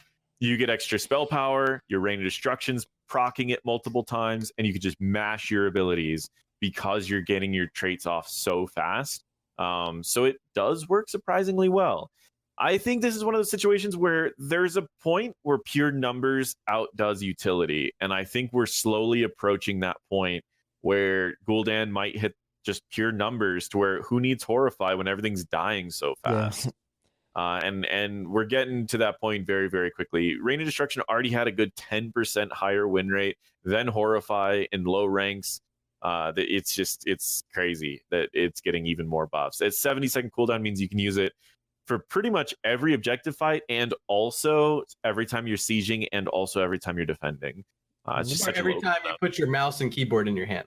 Yeah. Yeah, I mean, like every time you fight over a camp, sometimes you might just use it for increased camp clear. Like, just there's so many situations to use Rain of Destruction. Whenever you have a 70-second cooldown, I mean, I use Gargantuan solo just on towers sometimes. That's a 70-second cooldown. And that's a completely viable way to play that character. Yeah. It's insane. So, Hanzo, another nerf to explosive arrows. This could have come a year ago and it would have been still too late. Dragon Strike buff, it's still bad. It's like the problem is not the cooldown or the damage. The problem is the delay. It's 3 seconds before it starts to do anything. I think every time someone asks me about this buff, they're like, "Oh man, it's only 60-second cooldown too." And I'm like, "Okay, so you can cast an easily dodged ability even more often." Yeah. No. Even Even if it was like a ram and you have a mosh and a gravel bomb, it's like then I'd still rather take the guaranteed stun for the setup. So like it just doesn't do anything. Even if they do get caught in the middle, it's like the damage is not that high. It's like, yeah. I will say the explosive arrows one's pretty interesting on Battlefield of Eternity. Sorry, Infernal Shrines, because he used to be able to one-shot any of the shrine minions at level 13. Now he can't do it until level 16 to get double pierce. Yeah. Yep. That's good. Why I don't think Hanzo should have wave clear like that. He's like a marksman. I don't think he should be able to clear waves instantly. Yeah. So. And I usually always say that like there should always be 5 aspects of hero balance, right? And in the case of range DPS, your aspects are burst damage, sustain damage, wave clear, camp clear, and let's say mobility, right? And Hanzo has all of those, or at least he had. He used to have all of them, yeah. And then so they killed his wave clear. Yeah, they killed his camp clear first. Now they've killed his wave clear. He still has burst if you're good at his W. If not, he still has good sustain damage and mobility. So it's like just keeping in mind all of those things. Hanzo had so many of them, and now they've brought him down a little bit, and he's in a pretty, I'd say he's in a pretty good spot if you're good at him, and a rough spot if you're not. Yep. Kel'Thuzad, I mean, honestly, the only thing you need to look at is that the Shadow Fissure changed, and holy crap, that's actually a massive buff. It is scarily good with stuff like Gravel Bomb, Leoric Entomb, Mosh Pit. I was playing as part of the real Ultimate Mosh Pit, and we got unfortunately Mosh Pit. It was just we cleared we killed 3 of them, and then unfortunately the 4 of us got caught in a mosh. And Kel'Thuzad popped 2 Shadow Fissures underneath us, and I will see if I can get the clip, but it was all of us died. I think I was Sonya, and I took 5 Shadow Fissures within the course of 2 seconds, because what happens is you hit one of them, and the level 20 means that if you hit 3 people with 1 Shadow Fissure, it doesn't mean that there's 1 Shadow Fissure that pops up. It means 3 Shadow Fissures for each hero that is hit will pop up, and they will hit everyone again. And then he dropped another one because, of course, the ult resets. Why wouldn't the ult reset? And so yeah, no, not very fun time. We still won the game, but that was a serious wake up call for us. We it can be brutal for sure. And one thing to note about the level 21 is it says after 1 second, a second cast will fire. That second cast is underneath where your hero currently is. So if there was a fight, I was watching Kyle Ferguson's stream, and there was a fight where he hit a Sylvanas, and then she used her E and then tried to back, and the second one showed up a little bit after she had already moved. Underneath where she's trying to back, and she got killed. And in that same game, he actually had a situation. I think he was around level 12. They were fighting over a boss, and he said, "Wait, guys," and he backed during the boss fight. And then right as the boss was dead and everyone was trying to sit on the point, he fired off 7 ults from the base. Oh my god! 7 ults from the base. I think they should make the mana cost of Shadow Fissure. I know they reduced it from 45 to 40. I think it should be 100. That's 100 mana cost. Well, that's why he backed. He was like, I don't know how much mana this is going to take, but I know people are going to be fighting over that point. So he backed ahead of time. He was sitting at base and just pressing R repeatedly. And I can admit, probably increasing the mana cost is one way to answer that for sure. But I thought that was a little interesting. So Kel'Thuzad changes. I don't think it's going to make a meta, but just pay attention to these changes for sure. Yeah, and keep an eye out for Kel'Thuzad on a map specifically like Towers of Doom. You're trying to channel those altars, and what happens is you give up vision when you're channeling those altars, and Kel'Thuzad, he doesn't care where you are on the map. He's got a Shadow Fissure waiting under your feet. Keep your eyes open. If you're a team who likes Kel'Thuzad, look at maps like Towers of Doom, maybe Alterac Pass as well on some of those channeled objectives, Cursed Hollow, stuff like that. I think he maybe moves up a bit in the tier list there. Definitely. Okay, moving on, Li Ming. Improving the scaling is probably the biggest thing. It'll be a little nice buff. They're buffing W build as well. Don't go W build. It's not very good. And when you can just play like Kael'thas or Kel'Thuzad, you know, do more damage. Disintegrate is a nice buff as well, but most people go the E build into Wave of Force. Yeah. Tychus, all of his level 1s got buffed. Very nice. Just kind of quality of life changes. Tychus, Yeah, you I know, would solid say- tier 2, tier 1 hero, especially into like tanks, are pretty good. I would say there's two really important ones to look at. They're essentially ditching his quest and making it where you're always completed the Very quest. Was nice. always Very strange nice. with the globe thing, but so that was the meta talent because of the 100 to 0 combo that you could do with Tychus on literally anyone in the game. 70% of his health with bigger they are into a Q, into a dash, into a W. You kill anyone in the You game. get the move speed as well, yeah. And that's why that talent was really popular, but they did just change his combat tactician, reducing the cooldown of his minigun by 8 seconds. This is a 2-second cooldown if you did pick bigger they are, meaning that essentially you can wipe 2 tanks off the fight in 5 seconds. I had one team fight earlier. We were on level 4 or 5. I did 7,800 damage in the course of a team fight that lasted about 10 seconds. Yep. I mean, that's the coolest thing about combat tactician is that you're basically always going to have your minigun ready. Yes. If it says anything less than 8 seconds on the cooldown, you just dash and it's ready to go. That's incredibly useful for a Tychus player because often the CC chain, it can come at, you know, times you're not expecting it. Maybe your minigun's not open, but now that it's always there or should always be there, I mean, I think you're just going to get a lot more kills with your CC now. Oh yeah, it's really good. Tychus has always been probably one of the. I mean, He's outside of being a little weird in the meta, but he's been a really good hero for like grouping up with a Garrosh or a Diablo who can flip someone into your team and then you just boom, blow them up instantly. And now you could actually pick him into just almost any team comp if you've got a team that can just keep you alive for a good 5 to 6 seconds. You'll melt down their front line so fast that they can't hold any objective anymore. So.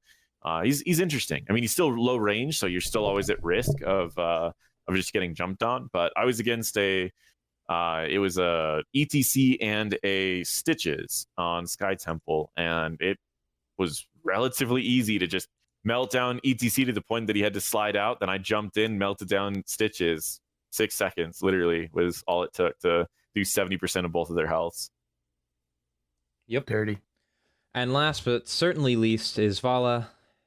Caltrops, mana reduced, and it's bugged right now. Poor Caltrops. It was never meta. It will never be meta. Sorry. Now let's talk about the Storm League changes. Just got released. Season 1. I am a little bit interested to hear because Ghost and I have talked about it in the past. I'm interested to hear what Paradox thoughts are on the couple changes. So first and foremost, MMR is now visible. Placement matches reduced from 10 to 3. Promo demo games removed, and the rank decay is much, much, much more severe. So, what do you think? Yeah, I think in general this is going to keep people playing more often. My concern about rank decay is always it's one of those things where it's like it encourages people to play, but it also discourages people in a sense because you almost just don't want to play until the end of the season, so you don't get decayed. And so there's always pros and cons about decay. I'm usually someone that I'll take breaks from Storm League on just because I'll get to wherever I want to go, and then I want to play with friends, and I want to be working on videos, or I want to be doing whatever. This decay is pretty punishing, and to the point that you can't just hop back in for a couple games. You have to pretty much dedicate another day or two. Like 1 or 2 days of the week you need to dedicate to keeping that up, or else you get decayed. So it's definitely a tricky thing. I think I've already decayed back down to diamond something, and so it's definitely tricky. But I think that's overall a good change. I think the MMR change, I don't think it's that big of a difference for most people, but I guess it's nice to avoid some confusion of people going, I'm GM, why is this guy banning over me? It answers some of those questions for sure. Outside of that, I think most of the stuff's about the same, really. I don't think anything's too unreasonable. I don't think anything's weird. I like the little quest line thing, getting 50 wins so you can actually get your rewards. I think that's pretty nice. Again, forces people to play at least 50 games. Most likely closer to 100 because it's wins. New changes to dodges is kind of nice. It's 500 rank points that you lose, and you'll slowly gain them back. So you get 100 extra rank points per win until you get that 500 back, or give or take a little bit. Overall, I think I agree with the majority of the changes here, and not too many complaints. Yeah, I think Murder, you can go.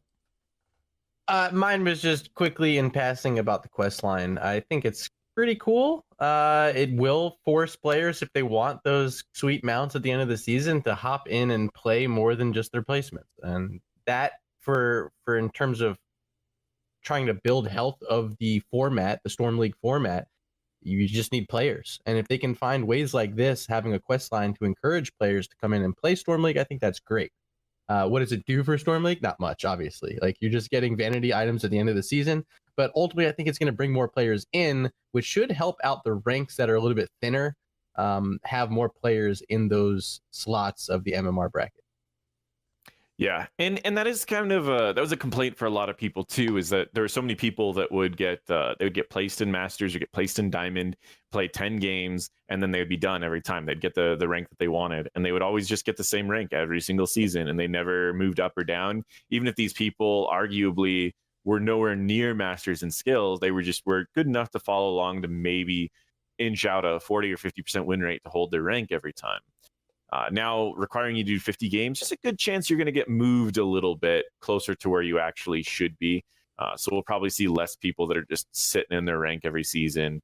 And we'll see more people that go to where they should be. Maybe more people taking it a little bit more seriously. Like, if they notice that they start losing more than they're winning, and they've been Masters every season, they might look at it a little bit more objectively and go, okay, well, maybe I do need to learn a little bit more about this. And so I don't know. I think it's a pretty good change too. Yeah, I think, and overall, Storm League experiences, not much has changed from preseason. Very similar in match quality. I'm playing against Diamond players, but also some Grandmasters. This is, I think, as long as, I don't think the MMR is perfect, but I think it's probably the best that they can get right now. So I don't really have too many complaints in terms of the matchmaker in Storm League. I still have like mountains of complaints to throw against the QM and unranked matchmaker, but Storm League, it's fine. It's as it's always been kind of stuff. So yeah, not that contentious. See, it's just Ghostdunk that's when he's on, it gets really contentious. And for those of you at home who might be asking, hey, we have this new Storm League MMR thing. What's that going to mean for NGS? Well, the short answer is we don't quite know yet. We're going to take the off season to discuss how this might impact placements for next season. We're obviously still waiting to hear back about the end of season survey, which has not been put out yet. We want to hear from you guys and your thoughts on how the placements went, but how will this affect it? We just don't know yet. We're going to take the time to carefully consider it. And if it makes sense that we want to start using the in-game Storm League MMR as part of our placements, and that's the decision we go with, and we'll make that decision at that time. So this is actually a great segue into the AMA that we were going to cover, because it is still not possible. They have not built the Storm League MMR into the replay file. So if you upload your replay files to like HOTS API and to Qhira's profile, which is what we use to assess MMR, like, we do not have a way to measure your actual Storm League MMR short of a screenshot from in-game. So we're still like not sure how we're going to be using that to verify where people belong, and that's something for a competition committee to discuss. And I think Blizzard said that was like a real oversight, and that was like, oh, it's not an oversight. It's like, previous replay files have Hero League MMR, is Storm League just doesn't for some reason. And it's just like, they're not making it easy for us. They're actually actively making it harder. So, but moving on to the AMA, this was the August 8th one. There are a lot of questions asked, but not a whole lot of like substantive ones. I have like a couple ones that I just wanted to bring up like real quick, that I've like pinned that were like the most important, and then we can wrap up the whole show. Sure. So the first one that I wanted to talk about is, a lot of people had questions about like wanting more and more information about the future of the game, because obviously a lot of people are worried that the sport is not going to be there for long term. And most of the questions returned are something like what I will post, is the generic response. And it's about like, we want to give more information, but the more information we give, then the possibility is that we're not able to follow up on that. And that's something that they have experienced and have fallen victim to in the past, is promising a lot of stuff, voice chat, promising, clans, promising revamped AI, and then just falling through because they just don't have the willpower or don't have the resources to do it. So they are being very hesitant. They're saying, like, we understand this and we understand, like, the games as a service model, but the problem is, and we will give you information as long as it is coming along, but we can't give you like a roadmap, because if we do, a lot of times the roadmap changes, which, it's a corporate response, but it's understandable in this case. And I was curious if you guys had any follow-up questions about that. No, I mean, that's kind of what you expect. I mean, after we see what happened, like performance-based matchmaking and the storm that's been created since then, is like they had an idea, they announced their idea, they talked about it, it became such a big deal, and then when they implemented it, they realized that it'll never work. They got Caldor. They got Caldor to put his credibility on the line and do this staged interview for 20 minutes, answering all the concerns about what the community had. And then, and Caldor, like, you talked, I don't know if you talked to him much, but like, because NGS is partnered with Heroes Lounge and he works with it, we do talk to him. And, I don't want to, like, release anything that's not public, but I think it's pretty clear that Caldor is not very happy with the direction that the Heroes dev team has gone in terms of their respect for both players and casters. And I think a big part of that started with the fact that they got him to do this performance-based matchmaking, and he sunk a lot of his credibility on it, doing a lot of videos about why it would be a good thing. And then all of the concerns that we had about it came true, and then they pulled it, and that was a real sour punch in the face. I just Oh yeah. Well, I mean, and that's the thing, is so many people did like it too, and now we're stuck with something that half the community hated, half the community loved. We got a taste of it, and then it was removed, and now half the community's like, feels like they've been just punished, and they feel like they're and it's like, this would have been just a great thing to never release. And because then the half that didn't like it would never have to deal with it. The half that did like it will never have to know what they like it's one of those things, like, it's like ignorance is bliss, right? They didn't know that there was a better system out there for them. And so this is where the issue with roadmaps comes in. Now, I am disappointed that they're not giving us even a basic roadmap of, hey, we're expecting an event around around, let's say, March of next year. I think what they said is they're planning on 4 events a year, and they're just like the events that we've been having. So there's a summer event, there's a Halloween event, there's a Christmas event, and then there's a like spring event, an Easter event.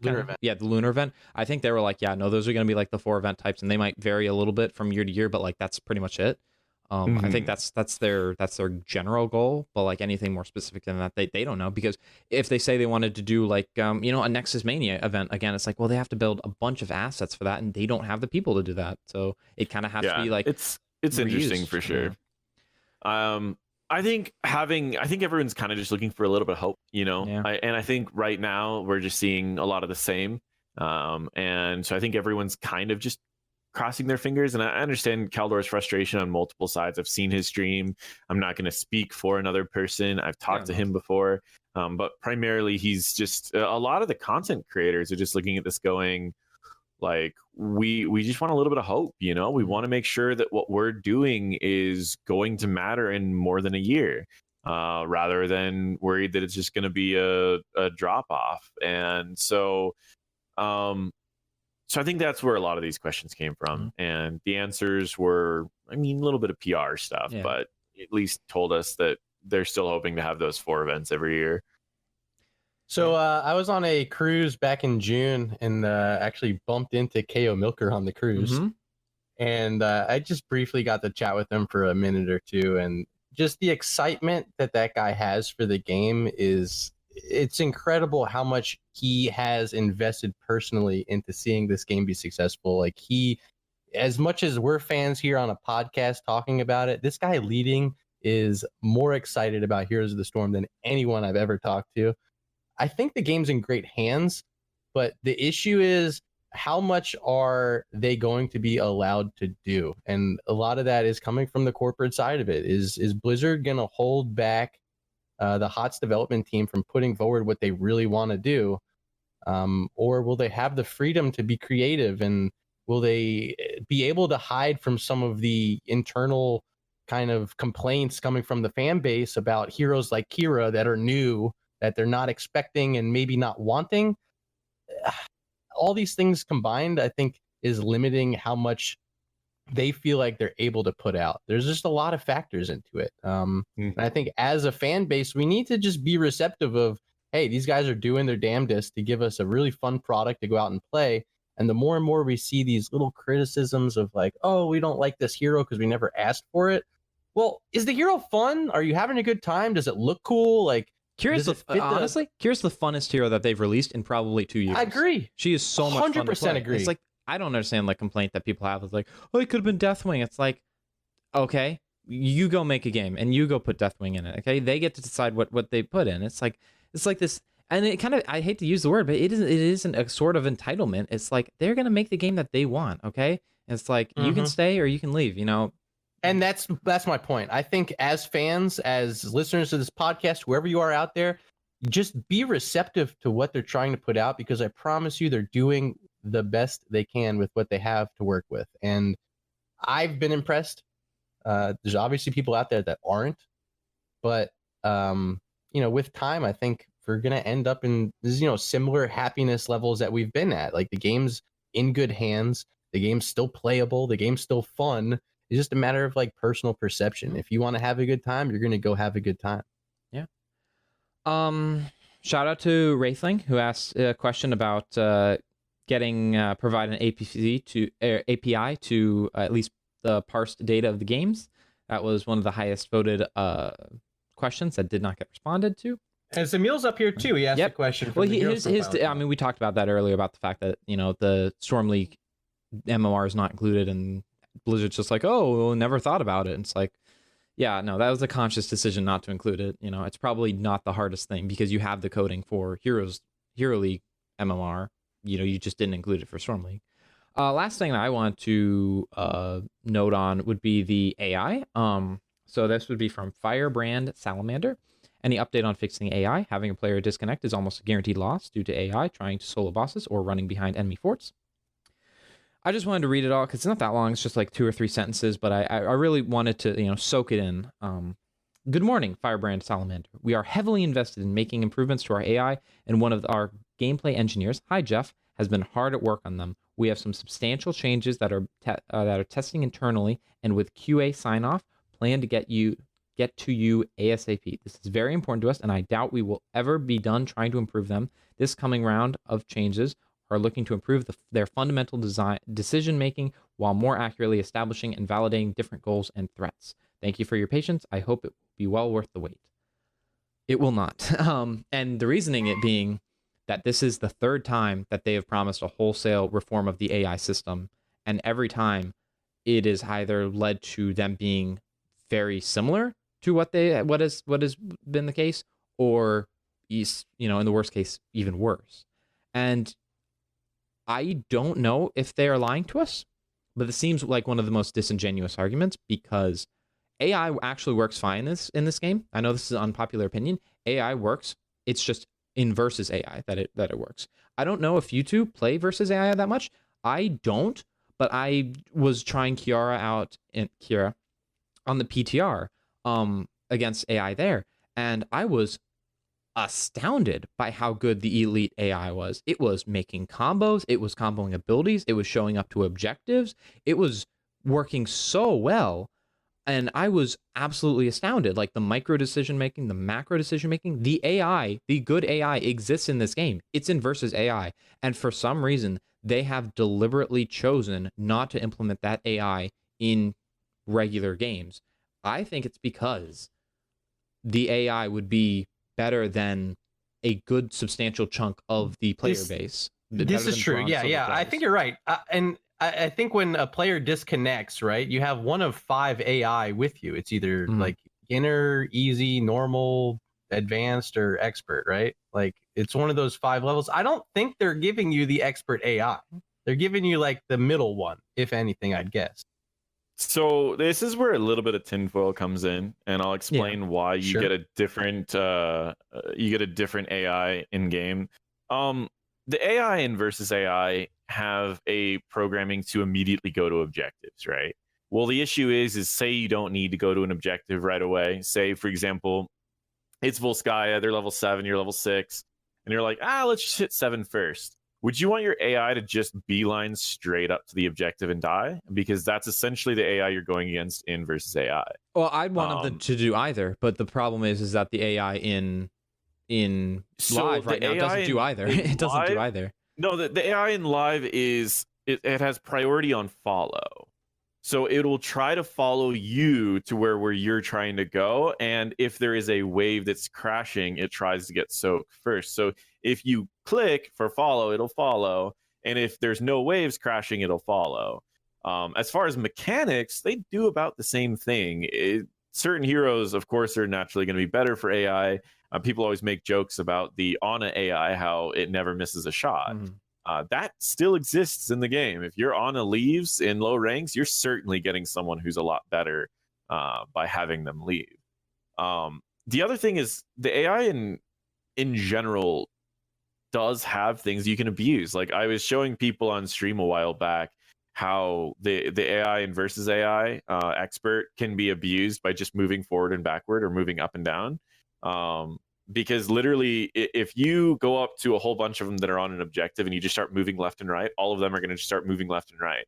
Because their AI is meant to predict where you're going and then to adjust and try to move towards where you're going. So if you're just moving up and down, they try to predict by going in your direction, and then you literally can just kill all of them while they're just going up and down. They won't fire any abilities, they won't do anything because they're trying to get in front of you. And because getting in front of you is impossible because you're moving up and down, you literally can just wipe them all out. So I was showing people how to do a 1 versus 5 in versus AI playing nothing but Mephisto. You can do the same thing with Ragnaros, you can do the same thing with a variety of others. And you literally can just force them all to never cast an ability by just moving up and down. So there are definite reasons why the AI is not great. I think people are kind of they're watching StarCraft's co-op versus AI and they're going, man, I wish we could have games that have challenge like that without having to go against other players. Yeah, I think so as well. I think the main concern is just like it's not even a joke. Like why even put the AI in the game, whereas like 99% of the time you will lose because the AI will int, the AI will not do anything. It doesn't know, it doesn't have any grasp of its scenario or its surroundings.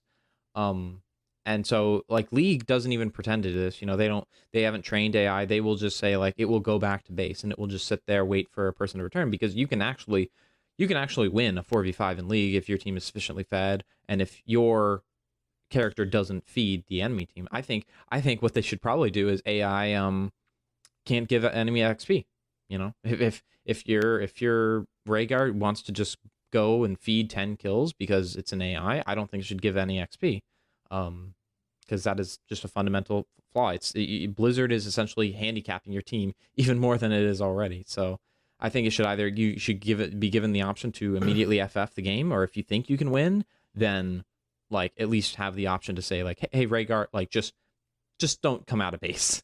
I think the bigger thing they should do is just allow people to leave games. Honestly, yeah. I know there's short games here in HOTS, and you know losing typically doesn't feel as bad as a long game of League or Dota, but not having the option to leave just feels bad on a few different levels, especially in Storm League when you're just kind of stuck there and all that. But I don't know. I don't think allowing the AI to be 0 XP is a smart idea. I think it probably isn't, but you know, it's not a smart idea. I just think it'd be exploitable. It's like, not a smart idea. If I'm about to die, I just Alt F4.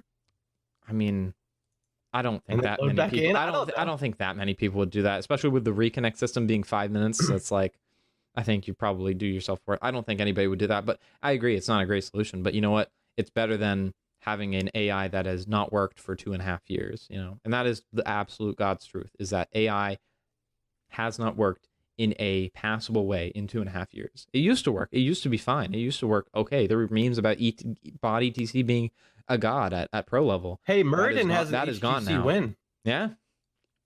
So, yeah. So that was just what I wanted to touch on. And the final thing that I wanted to touch on before we go into our shoutouts would be the fact that Unfortunately, Lana Bashinsky has left the Heroes dev team, the Heroes, the art direction team, animation. For those of you not aware, she was probably one of the most high-profile senior animators on Blizzard. She did Orphea. She did a lot of the really complex animations for like Junkrat and a couple other heroes as well. So it's really sad to see her leaving. She will be going to Riot to work on League of Legends. It's just a bit of a bummer, but because I felt like Ghost and I mentioned, when the initial exodus of people happened, Lana decided to stay on, and we thought that was a really great news for the longevity of the team because she was one of the most high-profile people, and unfortunately that has changed. So, bit of a sour way to end on, a sour note to end on, but so such is life. So Murder, why don't you carry us out with the outro? Sure, absolutely. Ladies and gents at home, if you want to support this podcast and NGS in general, you can become a patron at patreon.com/Heroes Nexus Gaming Series. I think this is one of your last chances to get in before the end of season. If you want to get some of those swag items, just head on over to patreon.com/Heroes Nexus Gaming Series. I think you can contribute as little as $1 or $2 to qualify. So if you like us, we like you, help support us. And yeah, what a great show. NotParadox coming on. Appreciate you being here, of course. And before we let you go and on to your Sunday afternoon, we want to let you have an opportunity to let people know where they can find you. Yeah. Again, guys, thank you. But so my YouTube is primarily wherever you can find me. It's youtube.com/NotParadox. I have all my videos on there, everything like that. As far as NGS goes, it's seriously one of the coolest programs. If you've never participated in it, I highly recommend it. I have coached something over the last couple of years. I've probably coached maybe 15 teams that have participated in NGS. If by any chance you're interested in coaching, it is paid. You can check out my website, notparadox.com/coaching. But otherwise, honestly, you can find me mainly on YouTube. If not, if you Google NotParadox, you'll find my Twitter, my Instagram, my Facebook, my Twitch, just about anything that you'd want to follow me on. And I appreciate it. I work really hard on my content, and I always love when anyone ever comes back and says that it's helped them in some way. So yeah, I'd really appreciate it. And again, thank you guys so much for having me on this podcast. It's been a lot of fun. Pleasure. The pleasure's all ours. Jax, where can they find you? I'm always on Twitter at twitter.com/Jax37. You can always DM me either on Twitter or in Discord. If you have any questions about the show, or if you want to contribute, send your regards, have any suggestions, or ask any questions, we're always open. And also on the podcast feedback channel. Yeah, those would be the best ways to get in contact with the show. And if you're looking for me, I'm Murda. You can find me on Twitter at MurdaRG, on Twitch, twitch.tv/MurdaRG, where I'll be casting some NGS playoffs. Really excited to bring you some of those matches. Thursday Night Showdown over on the NGS Twitch page as well. Hope you guys are tuning in. This is it for episode 15. And when we come back next time, Jax, hopefully we have Ghost with us, but hopefully we will be alive after the hurricane.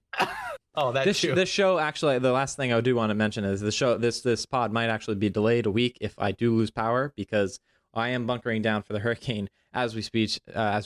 I'm in Florida, if you did not know. Murda is in Charleston, so we're both about to get the full front of Dorian's wrath. We're praying it stays out in the ocean. But yeah, next time we're back, we'll be crowning some of those NGS champions. I'm excited for that. Till next time. We'll see you guys here. Nexus Now, signing off.